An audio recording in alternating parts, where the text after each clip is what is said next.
Back to sort of the nitty-gritty of Nantucket, the sign issue is one that has been getting a lot of people's attention.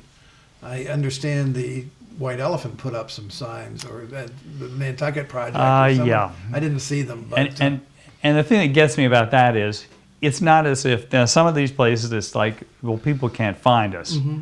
But I assume the people in the Nantucket project don't need 11 of those flags out in front of that place to find where they're going, because A, they're going there by taxi or van or whatever it is, or in John Kerry's case, he walked over. But or with a GPS. yeah, but it was ridiculous, and the, you know, and the other thing that is bothering me, other than, we had a bakery out there on Old South Road who said, first they said, they went to the HDC when they originally opened up, and they said, you can't put a freestanding sign.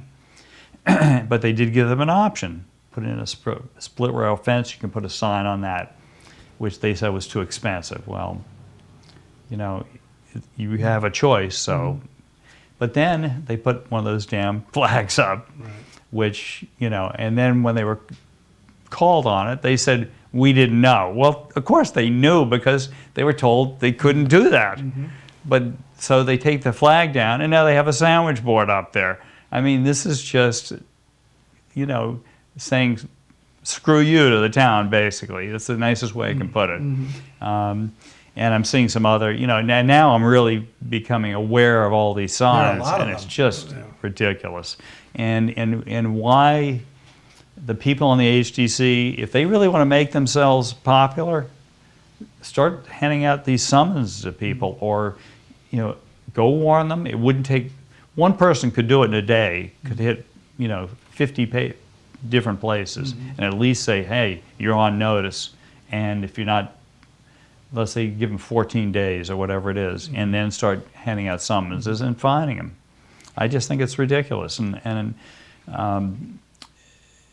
it looks tacky. It is tacky. I don't have a problem when I see something that is truly temporary, like the Island Fair had those sandwich boards. It was there for a week or two, And it's not like you're going to drive by and know the operation is there with the Island Fair. And the other thing that bothers me a lot are the people that just put signs all over the. It's illegal to put them on these utility poles and on the town street signs and things, and yet we see them all the time. And to be honest, when I walk, if I'm somewhere I'm walking in town, I see that, I tear them off the thing, and I really wish that. More people would do it, because it really is. It just looks crappy, and it's again, just like I said about fixing the roads here. This is a tourist place. That a lot of the money, most of the money that comes in here is from people visiting, whether they're here for a day or they own a house and they're here for a couple of months. Either they're visiting to see a certain character and characteristic, or they're bought here because of that. And I live here because of that. That's the other thing. And so therefore, I don't want to look at that stuff. I don't want it to look like America, is the nicest way I can put it. And I think most people on Nantucket don't think we're part of the U.S., but we're a different part of the U.S. You remember that sign that used to be down by the popcorn stand by the Dreamland? It's an arrow, 30 miles to America. Yeah. But it is, it's. I mean, we have these cobblestone streets, we have these old houses. I love that part of the fact that we have these antiques that are here, and that's another thing that we could get into too, about just some of these people destroying antiques, which these houses are. But, when I see, and again, I can make an exception for somebody whose cat ran away and they put a sign up there, and, after a couple of weeks, tear it down, Otherwise, it eventually comes loose and it becomes trash on the ground. So, I mean, that is what it is. It's visual pollution. Let's finish up our discussion with talking about Meghan Trainor and her newfound stardom, should we say, and success. Well, it's interesting. I don't think it's just when you say newfound. She actually was already writing some pretty good stuff for other people, and I think this just sort of, she had a song that nobody else wanted to do, and so she went ahead and did it. And I think it's great that it's just taken off. and it's huge. I actually, in the paper today, I had written about the fact that it's #1 in the U.S., it's #1 in Great Britain, and it's #1 in 7 other countries, huge in Australia, New Zealand, and I just think it's tremendous that a 20-year-old kid, when I say kid, she's not really, I guess, a young lady, So from some perspective, she's a kid. Yeah, she has so much songwriting talent, though.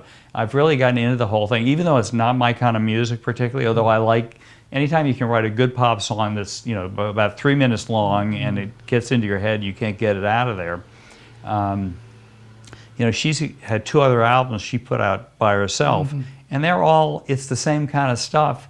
They all could have been hits, I think, and maybe they will at some point be reissued or whatever, but she has a tremendous following, and it's obviously among, you know, probably not just girls, but boys too, but mostly girls, I think, from probably about, you know, 10 up till probably in their 30s, and then a lot of other people. I mean, there's a lot of older people that like it, but she's really a great songwriter, and it's interesting to watch how she does it. I love the fact that you know, I've seen some of her videos where she's just at home basically doing a song, and she's that good without using what they use now, auto-tune it's called, which is, you know, really makes a lot of people sound much better than they truly are. Sort of like karaoke. Yeah, and it was interesting. One of the song that she beat out for #1 is a song by God, I can't think of her name now, but Taylor Swift, and that was #1. She took over #1, and it's been 5 weeks. I think she's been #1 now. But she does a version of that song that Taylor Swift did, which I think is actually a better version than Taylor Swift did.